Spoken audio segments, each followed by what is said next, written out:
अस्सलाम वालेकुम दोस्तों, काफ़ी भाइयों के कमेंट आ रहे थे कि भाई सोलर वीएफडी या सोलर इन्वर्टर की टोटल सेटिंग बता दें। जिस तरह आपको स्क्रीन पर नज़र आ रहा है, इस भाई ने भी पूछा है कि भाई सोलर इन्वर्टर की टोटल सेटिंग बता दें। तो मैं आपको एक बात बता दूं, मैंने भी इसी तरीके से अपने इन्वर्टर की सेटिंग करनी चाहिए। मैं अपनी सोलर ट्यूबवेल का जो है वो प्रेशर बढ़ाना चाहता था। मैंने यूट्यूब से वीडियो देखी, वीडियो देखने के बाद उसने जो सेटिंग बताई वो सेटिंग मैंने अपने इन्वर्टर पर की। मेरे इन्वर्टर में वो जो है वो प्रेशर कम हो गया। फिर उसने बताया कि अगर आप ये सेटिंग आपकी ये काम नहीं कर रही तो आप इस तरह ये दोबारा सेटिंग करें।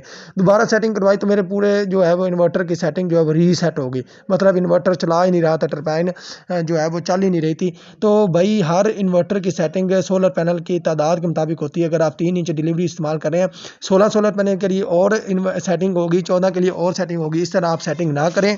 जो भाई आपकी सोलर ट्यूब लगाने आएगा वो खुद सेटिंग करके देगा। वीडियो पसंद हुई तो वीडियो को लाइक और चैनल को सब्सक्राइब कर लें। ओके, अल्लाह हाफिज़।